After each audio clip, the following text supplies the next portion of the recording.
క్రీస్తునందు ఈ రాత్రికాల సమయంలో కూడి వచ్చిన సకల పరిశుద్ధులకును నాతోటి జతపని వారికి అలాగనే ఈ యొక్క కృతజ్ఞత కూడిక ఏర్పాటు చేసినటువంటి మరి పోలబాబు గారికి అక్కగారికి వారి కుటుంబానికి మన రక్షకుడు ప్రభు అయినటువంటి యేసుక్రీస్తు నామమున మీ అందరికీ వందనాలు తెలియజేస్తూ ఉన్నాను. దేవుడు ఉదయకాల సమయం నుంచి యొక్క ప్రభు దినాన పగలంతయు కూడా దేవుని యొక్క సన్నిధానంలో చేరి మనమందరము కూడా ప్రభు అయినటువంటి యేసుక్రీస్తు ద్వారా తండ్రి అయినటువంటి దేవుణ్ణి ఆరాధించుకొని మరలా మన యొక్క జీవితంలో మరొక శ్రేష్టమైనటువంటి ఈ రాత్రికాల సమయంలో ఈ కుటుంబం ద్వారా మనమందరము కూడా దేవుని యొక్క వాక్యాన్ని నేర్చుకోవటానికి దేవుడు మనకిచ్చినటువంటి గొప్ప సమయం అని మనమందరం కూడా తండ్రి అయినటువంటి దేవునికి కృతజ్ఞాస్తులు చెల్లించాలి. అందుకనే సంఘముగా కూడుకున్నటువంటి మనము దేవుని యొక్క కుమారులుగా కుమార్తెలుగా ఈ లోకంలో పిలువబడుచున్నటువంటి క్రైస్తవులుగా ఉన్నటువంటి మనము దేవుని పట్ల ఎలా జీవించగలిగితే దేవుడు ఆశీర్వదిస్తాడు, ఈ లోకంలో ఉన్నటువంటి మానవాళిని కూడా దేవుడు తన యొక్క వాక్యం ద్వారా మనల్ని పిలిచినటువంటి వారిగా మనము చూస్తూ ఉంటాం. ఏమన్నాడు మార్కు సువార్త 16వ అధ్యాయం 15వ వచనంలో, మీరు సర్వలోకమునకు వెళ్ళి సర్వ సృష్టికి స్వార్థను ప్రకటించుడి అన్నాడు. అంటే ప్రతి ఒక్క మనిషి కూడా తన యొక్క జీవితంలో ప్రభు అయినటువంటి యేసుక్రీస్తు వారి గురించి తెలుసుకోవాలని, లోకంలో ఉన్నటువంటి ప్రతి మానవుడు కూడా పాపి అని ఈ గ్రంథం ద్వారా దేవుడు మనకు తెలియజేస్తూ ఉన్నాడు. పాపులుగా ఉన్నటువంటి మనకు ఏమవసరమై ఉంటూ ఉన్నది? అనారోగ్యం కలిగినటువంటి వారికి ఎవరు అవసరమై ఉంటూ ఉన్నది? మంచి వైద్యుడు అవసరమై ఉంటూ ఉన్నది. ఎందుకంటే మన యొక్క అనారోగ్యం పోవాలంటే డాక్టర్ దగ్గరికి వెళ్ళాలా, ఆయన రాసే మందులు వేసుకుంటే మనకు మంచి ఆరోగ్యం అనేది వస్తూ ఉంటుంది. అలాగనే పాపిగా ఉన్నటువంటి మనల్ని మనము పరిశుద్ధులుగా దేవుని యొక్క కుమారులుగా కుమార్తెలుగా పిలువబడాలి అంటే మొదటిగా దేవుని యొక్క స్వార్థను మనము వినేవారిగా ఉండాలి అని ఈ గ్రంథం మనకు సెలవిస్తూ ఉన్నది. అందుకనే ప్రియులారా, ఈ యొక్క పరిశుద్ధ గ్రంథంలో అనేక మంది కూడా తమ కుటుంబాలను మార్చుకోవాలని, తమ యొక్క జీవితాలను మార్చుకోవాలని, తమ యొక్క బంధువులు రక్త సంబంధికులు తమ యొక్క గ్రామం మార్చుకోవాలని కూడా అనేక మంది క్రీస్తులోనికి వచ్చినటువంటి వారిని అపోస్తుల కార్య గ్రంథంలో మనము చూడగలం. ప్రియుల ఎంతమంది వచ్చారమ్మా? మొట్టమొదటిగా అపోస్తుల కార్యములు 2వ అధ్యాయం 36 నుంచి 47 వచనాలు మనము చదువుకుంటే ఎంతమంది వచ్చారు అక్కడికి? ఇంచుమించు 3,000 మంది క్రీస్తులోనికి వచ్చి ఉన్నారు. అంటే వారి మనస్సు మార్చుకుంటూ ఉన్నారు. ఏ లోకం అనేది అశాశ్వతమైనదని వారు గమనిస్తూ, ఇదిగో నిత్య జీవమైనటువంటి పరలోక రాజ్యము ఒకటి ఉన్నది, దాన్ని నేను పొందుకోవాలంటే నా యొక్క శరీరంలో నా ప్రాణం ఉండగానే ప్రభు అయినటువంటి యేసుక్రీస్తు వారిని సొంత రక్షకుడిగా అంగీకరించాలి. ప్రియులారా, ఈ శరీరంలో నుంచి ప్రాణం వెళ్ళిపోయిన తర్వాత ఏమీ కూడా మనము చేయలేమన్నటువంటి సత్యాన్ని కూడా మనము గమనించాలి. అందుకే ఒక స్త్రీ ఈ రాత్రి వేళ సమయంలో తను రక్షింపబడాలని, తను కుటుంబము తన యొక్క కుటుంబం కూడా దేవునిలో ఉండాలని, తను మాత్రమే కాదు తానున్నటువంటి ఆ ప్రాంతం అంతా కూడా క్రీస్తులోనికి నడిపించాలన్నటువంటి ఒక ఉద్దేశాన్ని కలిగి ఒక స్త్రీ తన కుటుంబాన్ని మార్చుకున్నటువంటి స్త్రీగా మనము చూడబోతూ ఉన్నాం. చూడండి నాతో పాటు పరిశుద్ధ గ్రంథంలో నుంచి అపోస్తుల కార్యములు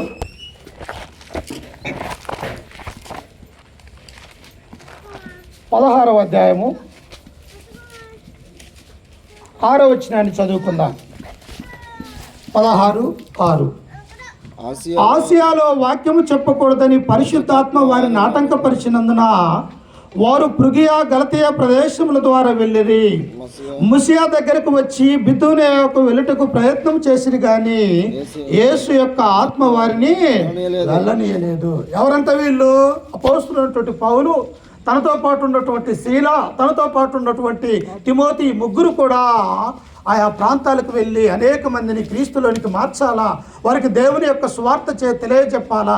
క్రీస్తు ఎందుకు ఈ లోకానికి వచ్చాడు, ఆయన ఎందుకు ఆ కలవరిగిల్లో ఆయన శ్రమ పొందాడు, ఎందుకు ఆయన యొక్క రక్తము కార్చాడు, ఆయన మరణించవలసినటువంటి అవసరత ఏమొచ్చినది, మరలా ఆయన 3వ దినాన ఏ రీతిగా లేచాడు అన్నటువంటి ఈ స్వార్థని ఆయా ప్రాంతాలలో నశించిపోతున్నటువంటి వారి వద్దకు వెళ్ళి వారిని మార్చాలన్నటువంటి ఉద్దేశాన్ని ఈ యొక్క అపోస్తలులు కలిగినట్టుగా మనం చూస్తూ ఉన్నాం.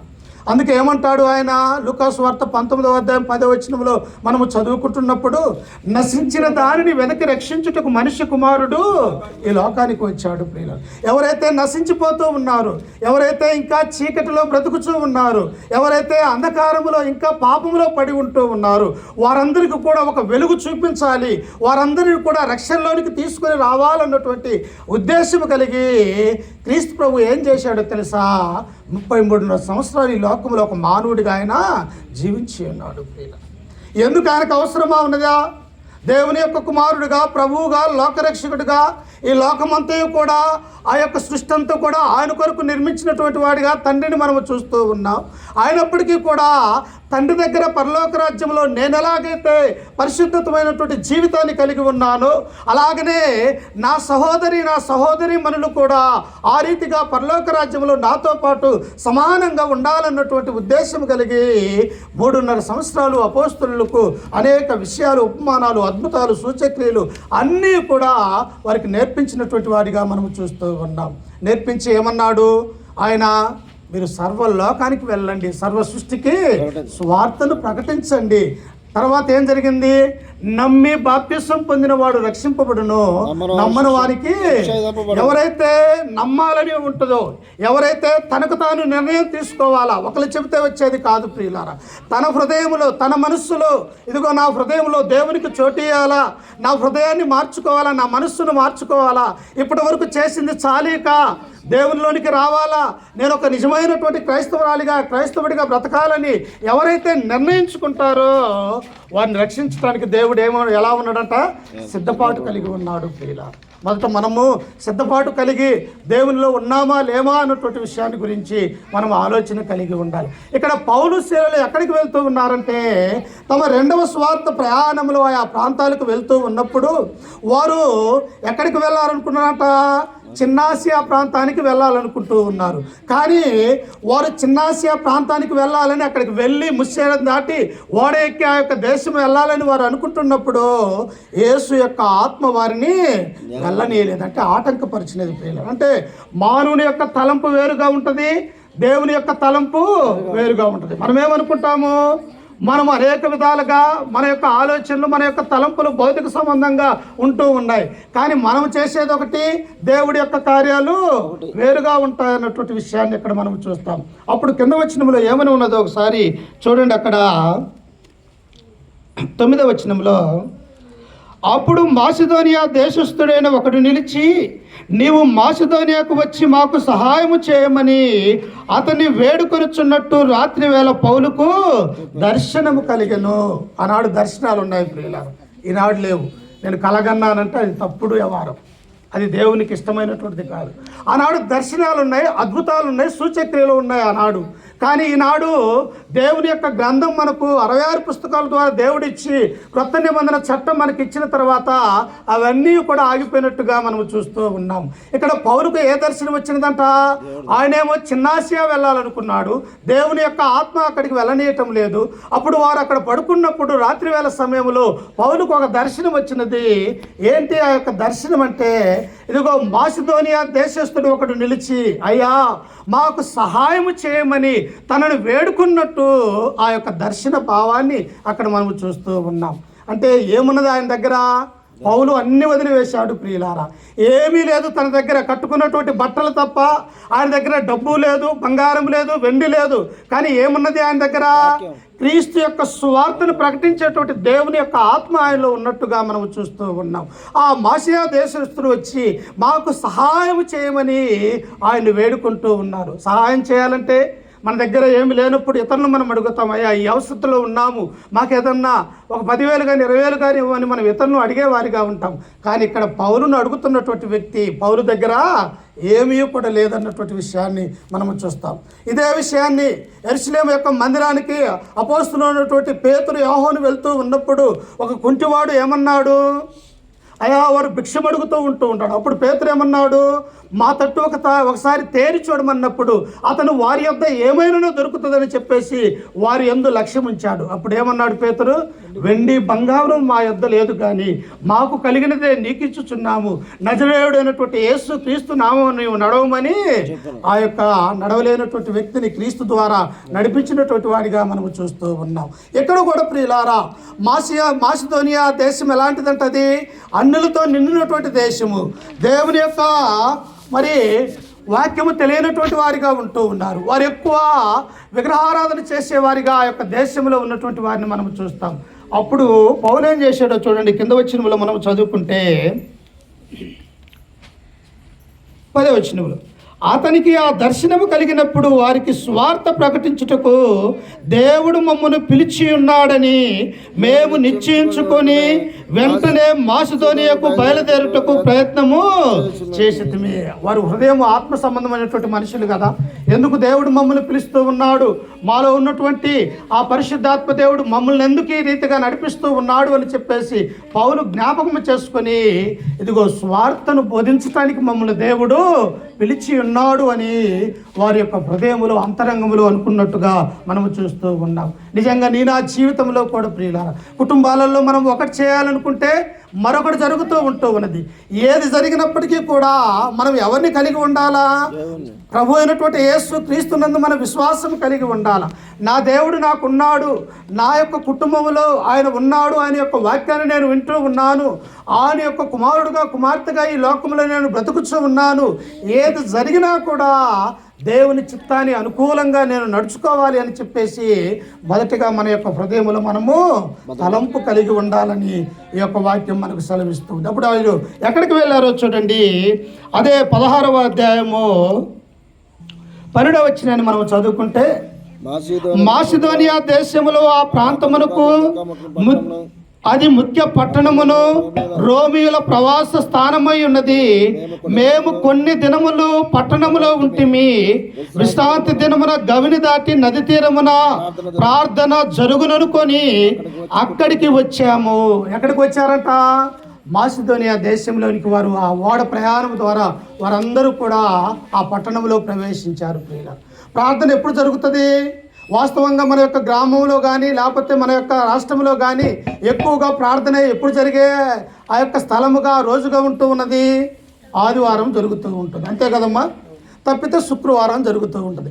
అలాగనే పౌలు యొక్క మనసులో కూడా ఆ యొక్క మాసిదోనియా ఆ పట్టణానికి వచ్చినప్పుడు కొన్ని రోజులు ఉన్న తరువాత దేవుణ్ణి ఆరాధించేటువంటి ఒక దినం అనేది వచ్చినది. ప్రియులారా, పాత నిబంధన చట్ట ప్రకారం ఏంటి ఆ యొక్క దినము అంటే, విశ్రాంతి దినం అనేది శనివారము. శనివారం రోజు ఎవరన్నా ఇక్కడ కూర్చొని దేవుణ్ణి ఆరాధిస్తారా? ఎవరన్నా యూదులు ఉన్నారా ఈ యొక్క ప్రాంతంలో? ఎవరన్నా దేవుని యందు భయభక్తులు కలిగినటువంటి వారి కుటుంబాలు ఉన్నాయా అని చెప్పేసి పౌలు ఆ పట్టణంలో అక్కడక్కడ సంచరిస్తూ కొంతమందిని అడిగినప్పుడు ఎక్కువగా అది అనులుండేటువంటి స్థలం. ప్రియులారా, అనులున్న కాడ దేవుణ్ణి ఆరాధించేవారు ఉంటారమ్మా. వారికి దేవుని గురించి తెలియదు, క్రీస్తు గురించి తెలియదు, వారికి దేవుని యొక్క వాక్యం అనేది తెలియనప్పుడు వారు విశ్రాంతి దినాన్ని పాటించలేనటువంటి వారిగా ఉంటూ ఉన్నారు. అలాగనే ఇక్కడ కూడా పౌరు ఆ మాసిదోనియా పట్టణానికి వెళ్ళి ఆ దేశంలో ఉన్న ఈ ఫిలిప్పీ పట్టణానికి వచ్చి, అయ్యా ఇక్కడ ఎక్కడన్నా ప్రార్థన జరిగే స్థలాలు ఉన్నాయా, ఎక్కడన్నా ఒక 10 మంది కూర్చొని దేవుణ్ణి ఆరాధించగలుగుతారా అని ఆ పట్టణంలోనికి వచ్చి అడిగినప్పుడు కొంతమంది అన్యులు ఏమని చెప్పారంటే, అయ్యా ఇదిగో కొంతమంది దేవుని నమ్ముకున్నటువంటి బిడ్డలు ఉన్నారు, వారు ఇదిగో ఆ సముద్ర మార్గంలో ఉన్నటువంటి నది ఒకటి ఉన్నది, అక్కడ ఈ యొక్క పట్టణంలో ఉన్నటువంటి ఆ నది దగ్గర కొంతమంది ఆ ఇసుకలో కూర్చొని దేవుణ్ణి ఆరాధించే మనుషులు ఉన్నారు అని పౌలు శీలలకు అక్కడ ఉన్నటువంటి వారు తెలియజేశారు. ప్రియులారా, మనం ఒక తెలియనటువంటి ఊరికి వెళ్తాము, ముందుగా ఎవరికి వెళ్తాము? ఇక్కడ ఎవరు పాస్టర్గా ఉన్నారు, ఎవరు ఇక్కడ దేవుని నమ్ముకున్నటువంటి బిడ్డలు ఉన్నారని తెలియనటువంటి ఊరికి వెళ్ళినప్పుడు మొట్టమొదటిగా మనం వారిని కనుగొనే వారిగా ఉంటూ ఉన్నాం. అలాగనే అపోస్తున్నటువంటి పౌలు శీలలు కూడా ఎవరెక్కడ ప్రార్థన జరుగుతుందని చెప్పేసి అక్కడ అనేక చోట్ల విచారించినట్టుగా మనము చూస్తూ ఉన్నాం. అప్పుడు ఎవరున్నారో చూడండి, అక్కడ 13వ వచనంలో, విశ్రాంతి దినమున గవిని దాటి నది తీరమున ప్రార్థన జరుగుననుకొని అక్కడికి వచ్చి కూర్చుండి కూడి వచ్చిన స్త్రీలతో మాటలాడుచుంటిమి. ఎక్కడ కూర్చున్నారంట వాళ్ళు? ఎక్కడ కూర్చున్నారంట? నది తీరములో కూర్చుని ఉన్నారు. వాస్తవంగా పైన ఎండ, పక్కన సముద్రము, నీరు, కింద ఏమున్నదంట? ఇసుక ఉన్నది. ఒక పక్క ఎండ వచ్చినప్పుడు ఎంత ఉంటుంది? పైన వేడి, కింద వేడిగా ఉంటూ ఉన్నది. అలాగనే వర్షం వస్తే తడిచిపోయేవారిగా ఉంటూ ఉన్నారు.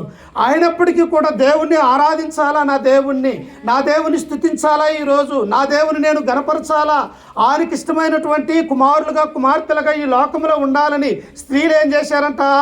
ఆ నది తీరానికి వెళ్ళి అక్కడ కూర్చొని దేవుణ్ణి ఆరాధిస్తూ ఉన్నారు. ప్రియులారా, ఎంత విశ్వాసం ఉంటే దేవునికి ఒక రోజుని కేటాయించగలుగుతారు? ఈనాడు 1 గంట కూర్చోమంటే దేవుని యొక్క సన్నిధానంలో కూర్చునే వారిగా లేనివట్టు వారిగా ఉన్నారు. ఎందుకంటే పని వెళ్తూ ఉన్నది. పనికి వెళ్తే ఒక 500 రూపాయలు వస్తాయి, అక్కడ కూర్చుంటే ఏమొస్తుంది అని చెప్పేసి అనేక మంది ఆలోచన కలిగి ఉంటున్నారు. కానీ ఇది భౌతిక సంబంధమైనటువంటి పని. వీళ్ళు చేసేది ఇక్కడ ఆత్మ సంబంధమైనటువంటి దేవుని యొక్క పనిని ఆ యొక్క స్త్రీలు చేస్తున్నట్టుగా మనం చూస్తూ ఉన్నాం. అప్పుడు చూడండి, కింద వచనంలో ఏమని ఉన్నదో చూడండి. ఆ స్త్రీలతో మాట్లాడుచుంటిమి, అప్పుడు లూదియాయను దైవ భక్తి గల ఒక స్త్రీ వినుచుండెను. ఇక్కడ అనేక మంది స్త్రీలు ఉన్నారని మనం గమనించాలా. ఒక స్త్రీ కాదు, అనేక మంది స్త్రీలు ఆ నది తీరమును కూర్చొని తండ్రి అయినటువంటి దేవునికి మోసే ద్వారా దేవుడిచ్చినటువంటి ఆ ధర్మశాస్త్రాన్ని చదువుతూ ఆయనను ఆరాధిస్తూ ఉన్నప్పుడు ఒక స్త్రీ గురించి అక్కడ వ్రాయబడి ఉన్నది. అమ్మా, రక్షింపబడ్డ వారందరూ కూడా పరలోక రాజ్యం చేరుతారా? చేరడు ప్రియుల. ఎవరైతే దేవుని యొక్క ఆజ్ఞల ప్రకారం నడుచుకుంటారు, ఎవరైతే దేవుని యొక్క చిత్త ప్రకారము ఎవరైతే నడుచుకుంటూ ఉన్నారు, వారు మాత్రమే పరలోక రాజ్యంలో చేరతారు. కానీ ఏదో నామకార్థమైనటువంటి క్రైస్తవ భక్తి జీవితం జీవిస్తే అక్కడికి కూడా చేరమన్నటువంటి విషయాన్ని మనం చూస్తూ ఉన్నాం. అందుకని ఇక్కడ ఈ యొక్క పట్టణంలో నది తీరంలో కూర్చున్నటువంటి యొక్క స్త్రీలు దేవుణ్ణి ఆరాధిస్తున్నటువంటి ఈ స్త్రీలలో ఎవరి గురించి తన గ్రంథంలో రాయించాడు దేవుడు? లూదియాయను దైవ భక్తి గల ఒక స్త్రీ వినుచున్నది. ఏమింటూ ఉన్నది? రోమాపత్రిక 16:10-17 అంటాడు, కాగా వినుట వలన విశ్వాసము కలుగును, వినుట క్రీస్తు గురించిన మాట వలన కలుగును. ఎప్పుడైతే నువ్వు వింటావో, ఎప్పుడైతే దేవుని యొక్క వాక్యాన్ని నీ హృదయంలో భద్రపరుచుకుంటావో, సేవకుడు ఏం చెప్పాడు, ఈరోజు ఏ అంశం చెప్పాడు, ఆ అంశంలో ఉన్నటువంటి నేను ఎలా దాన్ని తీసుకోవాలా, నాలో ఏదైనా లోపం ఉన్నదా దాన్ని సరిదిద్దుకోవాలా అని చెప్పేసి ఎప్పుడైతే వాక్యం వింటావో నీలోనికి ఏమొస్తూ ఉన్నదంట? విశ్వాసం అనేది వస్తూ ఉన్నది. ప్రియులారా, విశ్వాసం ఎలాంటిది చూడండి ఒకసారి. హెబ్రీయులకు రాసినటువంటి పత్రిక, అపోస్తలుడైనటువంటి పౌలు గారు హెబ్రీయులకు రాసినటువంటి పత్రిక 11వ అధ్యాయము 1వ వచనాన్ని చదువుకుందాం. విశ్వాసం మనునది నిరీక్షింపబడు వాడి యొక్క నిజ స్వరూపమును అదృశ్యమైనవై ఉండుటకు రుజువులై ఉన్నవి. విశ్వాసం అనేది ఏంటిది? మనము దేవుణ్ణి చూసామా? యేసుక్రీస్తు వారిని ఎవరం కూడా మనం చూడలే. పరలోక రాజ్యాన్ని మనం చూసామా? ఎవరం కూడా మనం చూడలే. ఆయన యొక్క అపోస్తులైనటువంటి శిష్యులు మనం చూసామా? ఎవరూ కూడా చూడలే. ఇదిగో యెరూషలేములో స్థాపించబడినటువంటి క్రీస్తు యొక్క సంఘ సభ్యుల్ని మనము చూసామా? ఎవరము కూడా చూడలే. కానీ వీటన్నిటి కూడా ఉన్నాయి అని చెప్పేసి ఎప్పుడైతే విశ్వాసము కలిగి ఉంటామో అప్పుడు దేవుడు మనల్ని చూసేవాడిగా ఉంటూ ఉన్నాడు. ప్రియులారా, అందుకని ఇక్కడ పౌలు అంటూ ఉన్నాడు, హెబ్రీయులారా, లోకంలో ఉన్నటువంటి మీరు క్రీస్తులోనికి వచ్చారు, మారు మనసు పొందారు, దేవుడిలోనికి వచ్చారు. అయితే మన యొక్క విశ్వాసం ఎలా ఉండాలో తెలుసా? విశ్వాసం అనేది నిరీక్షింపబడు వాడి యొక్క నిజ స్వరూపములో మనము దేని కొరకైతే ఆశపడుతూ ఉన్నాము, ఏ రాజ్యంలో అయితే ఉండాలని మనము కోరుకుంటూ ఉన్నాము, అవి ఉన్నామని, అవి దేవుడు మనకిస్తాడు అని చెప్పేసి మన యొక్క హృదయములో నిశ్చయించుకొని విశ్వాసం కలిగి ఉండాలని దేవుని యొక్క గ్రంథం మనకు సెలవిస్తూ ఉన్నది. ఇప్పుడు లూదియా ఏం చేస్తూ ఉన్నదో తెలుసా? అపోస్తలులు పౌలు, శీల దేవుని యొక్క వాక్యాన్ని వారు ప్రకటన చేస్తూ ఉన్నప్పుడు లూదియా అనే దైవ భక్తి కలిగినటువంటి స్త్రీ వినుచున్నది. ప్రియులారా, అనేక మంది స్త్రీలు ఉన్నారు. కానీ ఎవరైతే దేవునికి ఇష్టలుగా ఉండి ఆయన యొక్క ఆజ్ఞల ప్రకారము ఎవరైతే దేవుని యొక్క వాక్యాన్ని వినుచున్నటువంటి స్త్రీలను దేవుడు ఏం చేస్తారంట? ఆయన పరలోకం నుండి చూస్తాడు. ప్రియులారా, ఎవరు వింటూ ఉన్నారు, ఎవరు నిద్రపోతూ ఉన్నారు, ఎవరు దేవుని యొక్క వాక్యాన్ని అశ్రద్ధగా వింటూ ఉన్నారు, దేవుని యొక్క మందిరములో ఎవరు వారి ఇష్టానుసారంగా జీవిస్తూ ఉన్నారని ఎక్కడి నుంచి చూస్తారంట? దేవుడు పరలోకములో నుండి నిన్ను నన్ను చూసేవారిగా ఆయన ఉంటూ ఉన్నారు. అందుకనే యొక్క స్త్రీ గురించి దేవుడు ఏమన్నాడు అంటే, ప్రియులారా, ఈమె దైవ భక్తి కలిగినటువంటి స్త్రీ అని ఈ గ్రంథం మనకు తెలియజేస్తూ ఉన్నది. ఏమున్నదంటే ఏమో విశ్వాసం అనేది ఉన్నది, వింటూ ఉన్నది. ఇంకా చూడండి, దైవభక్తి వస్తే ఎలా ఉంటుందంట? సామెతల గ్రంథం 1వ అధ్యాయము 7వ వచనాన్ని మనం చదువుకుంటే అక్కడ దైవభక్తి గురించి జ్ఞాని అయినటువంటి సొలొమోను మనకు తెలియజేస్తూ ఉన్నాడు. ఒకసారి చూడండి, సామెతల గ్రంథం 1వ అధ్యాయం 7వ వచనాన్ని మనం చదువుకుందాం. ఏమన్నది? యెహోవాయందు భయభక్తులు కలిగి ఉండుట తెలివికి మూలము. ఏమొస్తుందంట? యెహోవాయందు నీకు భయము, భక్తి, విశ్వాసం అనేది ఉంటే నీ హృదయంలోనికి దేవుడు ఏమి ఇస్తాడంట? నీకు జ్ఞానం అనేది వస్తూ ఉన్నది ప్రియులారా. జ్ఞానం వస్తే ఎవరితో ఎలా నడుచుకోవాలో, కుటుంబాన్ని ఎలా పోషించుకోవాలో, ఎలా ఈ లోకము పాపం అనే లోకంలో నేను చిక్కబడిపోకుండా దేవుని యొక్క కుమార్తెగా కుమారుడిగా ఎలా బ్రతకాలో ఎప్పుడు నీకు అర్థమవుతుందంటే నీ యొక్క మనసులో, నీ యొక్క హృదయములో, ఆ యొక్క తలలో ఏముండాలంటే దేవుడు జ్ఞానాన్ని అనుగ్రహిస్తాడన్నటువంటి ఆ సత్యాన్ని మనం చూస్తూ ఉన్నాం. ఏమన్నాడు ఇర్మీయా గ్రంథకర్త? నా యొక్క జనులు జ్ఞానము లేకే నశించిపోతూ ఉన్నారన్నాడు. ఏంటంట? వారు ఆకాశాన్ని పూజిస్తూ ఉన్నారు, సూర్యచంద్రుని పూజిస్తూ ఉన్నారు, అలాగనే ఆకాశంలో ఉన్నటువంటి ప్రతిదాన్ని కూడా వారు దేవుడని పూజిస్తూ ఉన్నప్పుడు ప్రవక్త అయినటువంటి ఇర్మీయా ద్వారా దేవుడు అన్నాడు, నా జనులు జ్ఞానము లేకే నశించిపోతూ ఉన్నారు. నిజంగా జ్ఞానం లేకపోతే ఏమైపోతాము? పూర్తిగా నశించిపోయినటువంటి వారిగా మనం ఉంటాం. అందుకనే ఈ యొక్క దేవుని యందు భయభక్తులు కలిగి ఈ రాత్రికాల సమయంలో జ్ఞాపకం చేసుకోవాలి. అందుకనే ఈ యొక్క లూదియా గురించి దేవుడు ఏమన్నాడంటే ఈమె దైవ భక్తి కలిగినటువంటి స్త్రీ అని అంటూ ఉన్నది. అంతేకాదు తన యందు భయభక్తులు కలవనటువంటి వారి దేవుడు ఏం చేస్తాడు తెలుసా? వారి యొక్క కోరికలను దేవుడు తీరుస్తాడు ప్రియులారా. ఎవరైతే దేవుని యందు భయభక్తులు కలిగి ఉన్నారు, ఎవరైతే దేవుడు అంటే ఇష్టము కలిగి ఉంటూ ఉన్నారు, ఆ ఇష్టము కలిగినటువంటి ఆ యొక్క కుటుంబంలో ఉన్నటువంటి బాధలు కానీ శ్రమలు కానీ ఏదైనా కానీ దేవుడు ఏం చేస్తాడంట? మీ యొక్క కోరికలు తీర్చడానికి దేవుడు సిద్ధపాటు కలిగి ఉన్నాడు. అందుకనే గ్రంథం ఏమన్నది? ఆశగల ప్రాణాన్ని దేవుడు తృప్తిపరుస్తాడు. నీకు ఆశ ఉండాలి, దేవుడి మీద నమ్మకం ఉండాలి, విశ్వాసం ఉండాలి. అందుకనే ఆ యొక్క లూదియా ఎలా ఉన్నదట? దేవుని యందు భయభక్తులు కలిగి ఉన్నటువంటి స్త్రీ అని గ్రంథం మనకు సెలవిస్తూ ఉన్నది. అంతేకాదు ప్రియులారా, తన యందు భయభక్తులు గల వారికి ఆయన కోరికలు తీర్చును. అంతేకాదు తన యందు భయభక్తులు గల వారికి ఆయన ఆకలిని కూడా తీర్చును. ఉన్నదమ్మా బైబిల్లో అనేక విషయాలలో ఉన్నది.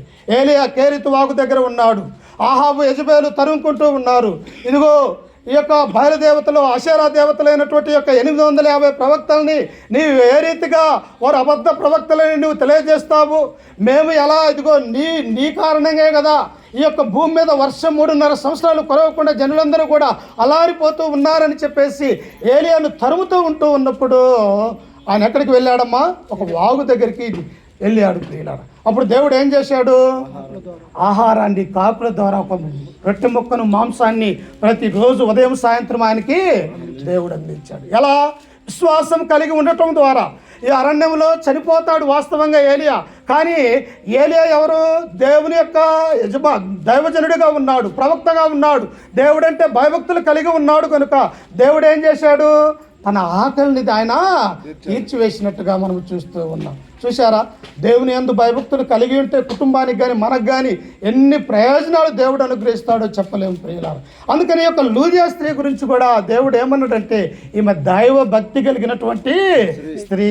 ఈనాడు నీ గురించి దేవుడు మాట్లాడుతూ ఉన్నాడా?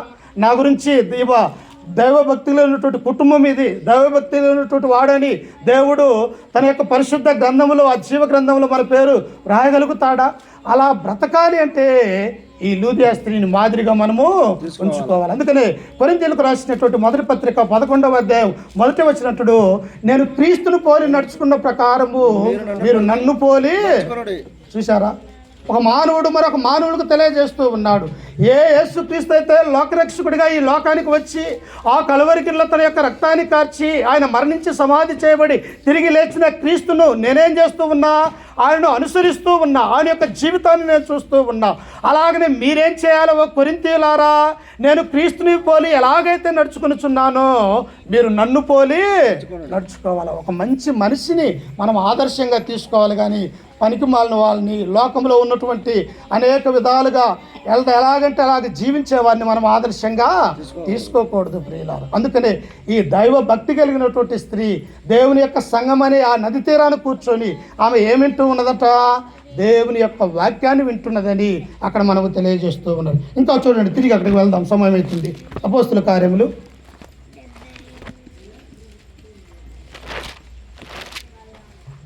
16వ అధ్యాయం 14వ వచనం. అప్పుడు లూదియాను దైవభక్తి గల యొక్క స్త్రీ వినుచుండెను. ఆమె ఏమన్నదంట? ఆమె ఊదారంగు పొడిని అమ్ము తొయతైర పట్టణస్థురాలు. ప్రభు ఆమె హృదయమును తెరిచెను కనుక పౌలు చెప్పిన మాటలు యందు లక్ష్యముంచెను. ఎలాంటిదామా? మనలాంటి పనిలేంటి కాదామా. ఆమె ఎలాంటిదో తెలుసా? ఒక గొప్ప ధనవంతురాలుగా ఉన్నట్టుగా మనము చూస్తూ ఉన్నాము. అంతేకాదు, ఆమె ఒక వ్యాపారస్తురాలుగా ఉంటూ ఉన్నది. అంత మాత్రమే కాదు, ఆమె యొక్క ఊరు, ఆమె యొక్క దేశము ఎక్కడో తెలుసా? ఇదిగో చిన్నాసియా దేశంలో ఉన్నటువంటి 7 పట్టణాలు ఏవైతే ఉన్నాయో వాటిల్లో ఒక పట్టణమైనటువంటి తొయతైర పట్టణంలో నుంచి ఆమె వ్యాపార నిమిత్తము యొక్క మాసిదోనియా దేశం అనే ఈ ఫిలిప్పి పట్టణానికి ఆమె వచ్చినది. ప్రియుల, తన ఊరు కాదు, తనకు తెలిసినటువంటి వారు లేరు, తన దేశము కాదు, కానీ ఏమున్నదంట? ఆమెలో నిజమైనటువంటి దేవుని యొక్క భక్తిని మనము చూస్తూ ఉన్నాం. అందుకనే ఆమె గురించి మనం తెలుసుకోవాలని, ఆమె గురించి మనం నేర్చుకోవాలని, ఆమె యొక్క జీవితాలు ఒక పాఠాలుగా దేవుడు మనకిచ్చినట్టుగా మనము చూస్తూ ఉన్నాం. అయితే అందుకే ఎప్పుడైతే ఆమె దేవుని యొక్క వాక్యాన్ని వింటూ ఉన్నదో దేవుడు ఏం చేశాడంటమ్మా? ఆమె యొక్క హృదయాన్ని తెరిచాడు. నీ హృదయం తెరవబడుతూ ఉందా? దేవుని యొక్క వాక్యం వింటూ ఉన్నప్పుడు, దేవుని యొక్క ఆలోచనలు నీ హృదయంలో మరి పెనవేసుకుంటూ ఉన్నప్పుడు, దేవుని గురించినటువంటి సత్యమైనటువంటి ఈ వాక్యము తెలియజేస్తూ ఉన్నప్పుడు నీ హృదయము తెరవబడాలి అంటే నీవేం చేయాలా? దేవుని యొక్క వాక్యాన్ని శ్రద్ధగా వినాల ప్రియులారా. అంత మాత్రమే కాదు, ఆమె ఏం చేసిందో చూడండి ఒకసారి. ఆమె తన వ్యాపారమును పక్కన పెట్టినది. ఆమె ఒక ఓదారంగు పొడి తీసుకొని ఒక రాజు దగ్గరికి వెళ్తే, లేకపోతే ఒక అధికారి దగ్గరికి వెళ్తే ఆనాడే కొన్ని లక్షల విలువ చేసేటువంటి ఓదారంగు పొడిని అమ్మే ఒక వ్యాపారస్తురాలిగా ఉన్నది. కానీ దేవుడి విషయమై ఏమనుకున్నది? నాకు ఈ లోక సంబంధమైనటువంటి ధనం అవసరం లేదు, ఈ లోక సంబంధమైనటువంటి ఈ యొక్క వ్యాపారము కాదు, కానీ నా దేవుని నేను ఆరాధించాలన్నటువంటి ఒక గొప్ప విశ్వాసం కలిగినటువంటి ఈ స్త్రీ తన వ్యాపారాన్ని వదులుకున్నట్టుగా మనము చూస్తూ ఉన్నాం. మనకు ఆదివారం వస్తే మిగిలిన 6 రోజులు పని కంటే ఎక్కువ పని ఆదివారం పెట్టుకుంటూ ఉంటాం. వాస్తవం కాదమ్మా? 6 రోజులు త్వరగా పని చేసుకొని పనికి వెళ్తూ ఉంటాం, కానీ ఆదివారం వచ్చేసరికి ఒక పని చేస్తే మరొక పని ఆ ఆరాధనకి వెళ్ళేసరికి ఉదయం 11-11:30 అవుతూ ఉన్నది. అదే ఆ భక్తి జీవితము. అలా ఉన్నదా లూదియా యొక్క జీవితము? తన వ్యాపారాన్ని పక్కన పెట్టుకున్నది. లక్షలు ఒక రోజు అమ్మితే లక్షలు ఆమె యొక్క జీవితంలో తన కుటుంబంలోనికి వస్తూ ఉంటాయి. కానీ ఏం చేసినది? నా దేవుడి కంటే ఏది గొప్ప కాదు అని చెప్పేసి ఆ వ్యాపారాన్ని పక్కన పెట్టి విశ్రాంతి దినాన ఆ నది తీరం కూర్చొని దేవుణ్ణి ఆరాధించే స్త్రీగా ఉంటూ ఉన్నది. అందుకనే ప్రియులారా, మన యొక్క జీవితంలో, మన యొక్క కుటుంబంలో కూడా ఎలాగ ఉండాలంటే లూదియా స్త్రీ వలె ఉండాలన్నటువంటి విషయాన్ని మనం అందరము కూడా చూస్తూ ఉన్నాం. అంత మాత్రమే కదా, ఏం చేశాడంటే చూడండి, కింద వచనములో 15వ వచనములో ఆయన తొయతైర పట్టణస్థురాలు. ప్రభు ఆమె హృదయమును తెరిచెను కనుక పౌలు చెప్పిన మాటల యందు లక్ష్యం ఉంచిందంటే ఏం చెబుతూ ఉన్నాడు పౌలు? దేవుని గురించి మాట్లాడుతూ ఉన్నాడు. ఆయన చెప్పినటువంటి బోధ ఏమిటి? నా జీవితానికి, నా కుటుంబానికి అది పనికొస్తుందా? దేవుని యొక్క వాక్యము నా గురించి ఏం తెలియజేస్తూ ఉన్నదని ఆమె హృదయములో ఆలోచన కలిగి ఉంటూ ఉన్నది. ప్రియులారా, స్త్రీలు ఏం చేస్తారో తెలుసా? సామెతల గ్రంథం 14వ అధ్యాయం 1వ వచనంలో ఏమనున్నదో తెలుసా? జ్ఞానవంతురాలు తన ఇల్లును కట్టుకున్నాడు. మూఢురాలు తన ఉన్న ఇల్లును పీకి వేసుకుంటుంది. జ్ఞానవంతురాలు ఎప్పుడు జ్ఞానం వస్తుంది? దేవుళ్ళలో ఉన్నప్పుడు జ్ఞానం వస్తుంది. జ్ఞానవంతురాలు తన యొక్క భర్తను మార్చుకుంటుంది, తన యొక్క పిల్లలను మార్చుకుంటుంది, అలాగనే తన రక్త సంబంధికులను మార్చుకుంటుంది. అందరినీ కూడా క్రీస్తులోనికి నడిపించేటువంటి జ్ఞానము ఒక స్త్రీకి ఎప్పుడు వస్తుందంటే దేవుని యందు భయభక్తులు కలిగి ఉన్నప్పుడు ఆ స్త్రీకి కానీ పురుషుడికి కానీ ఆ జ్ఞానం అనేది వస్తూ ఉన్నది. ప్రభు ఆమె హృదయం తెరిచినప్పుడు చూడండి, కింద వచ్చినప్పుడు ఏమని ఉన్నదో, ఆమె ఇంటి వారును బాప్తిసము పొందినప్పుడు. చూశారు ప్రియులారా, రక్షణకు గుర్తు ఏంటి?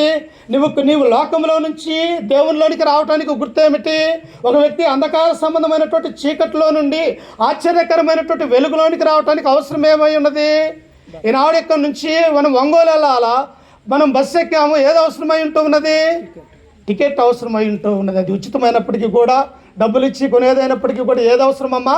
టికెట్ అవసరమైంది. అలాగనే లోకంలో ఉన్నటువంటి మానవాళిని రక్షించడానికి మనకి ఏది అవసరమై ఉన్నది అంటే బాప్తిసం అనేది అవసరమై ఉంటూ ఉన్నది. ఇప్పుడు ఏమన్నదంటే తన జీవితాన్ని మార్చుకుంటూ ఉన్నది. తాను విన్నటువంటి ఆ వాక్యాన్ని ఏం చేసిందో తెలిసి యొక్క లూదియా స్త్రీ తన భర్తకు చెప్పుకున్నది, అయ్యా లోకరక్షకుడైనటువంటి యేసుక్రీస్తు మన పాపముల నిమిత్తము అనేక శ్రమలు ఆ యొక్క కలువరిలో అనుభవించాడు. ఆయన మన కొరకు తన ప్రాణాన్ని పెట్టాడు. ఇదిగో మనల్ని అందరినీ కూడా ఈ లోకంలో నుంచి రక్షించడానికి, ఆ పరలోక రాజ్యమున నిత్య రాజ్యంలో ఉండటానికి దేవుడు సంకల్పించాడు క్రీస్తు ద్వారా అని చెప్పేసి తన భర్తకి ఏం చెప్పిందంట? వాక్యం చెప్పింది ప్రియులారా. అందుకని స్త్రీ గురించి దేవుడు గొప్పగా చెప్పాడు. స్త్రీ తన యొక్క కుటుంబాన్ని మార్చుకోగలదు, స్త్రీ తన యొక్క ఇల్లును కట్టుకోగలదు, స్త్రీ తన బంధువుల రక్త సంబంధికుల్ని అందరినీ కూడా మార్చగలిగినటువంటి శక్తి గలది అని ఈ గ్రంథం సెలవిస్తూ ఉన్నది. అప్పుడు ఏం చేసిందంటే తన భర్తకు చెప్పుకున్నది. అప్పుడు 15వ వచనంలో చూడండి, ఆమెయు ఆమె ఇంటి వారును బాప్తిస్మము పొందినప్పుడు ఆమె, మీరు నేను ప్రభువునందు విశ్వాసము కలదానని ఎంచితే నా ఇంటికి వచ్చి ఉండుడని వేడుకొని మమ్మల్ని బతిమాలుతూ ఉన్నది. ఈనాడు సువార్థికును చూస్తే వాకిల్లేసి వెళ్ళిపోయేవారు ఉన్నారు. ఏమడుగుతాడో, ప్రార్థన చేస్తే ఏ కానుకలు ఇస్తారో కానుకలు అడుగుతాడో, లేకపోతే ఎందుకు వచ్చినా గొడవ, 10 నిమిషాలు మళ్ళీ ఆయనకు సమయాన్ని ఎలా కేటాయించాలని ఉండే ఇల్లులు లేవమ్మా. అనేకం కూడా అలాంటి ఆలోచన కలిగి ఉన్నారు. అది తప్పు. ఇక్కడ లూదియా అంటూ ఉన్నది, అయ్యా నేను విశ్వాసము కలదానని ఎంచితే మీరు వచ్చి నా ఇంటికి వచ్చి ఉండుడని మమ్మల్ని వేడుకున్నట్టుగా మనం చూస్తూ ఉన్నాం. షునేమీరాలు ఏం చేసినది?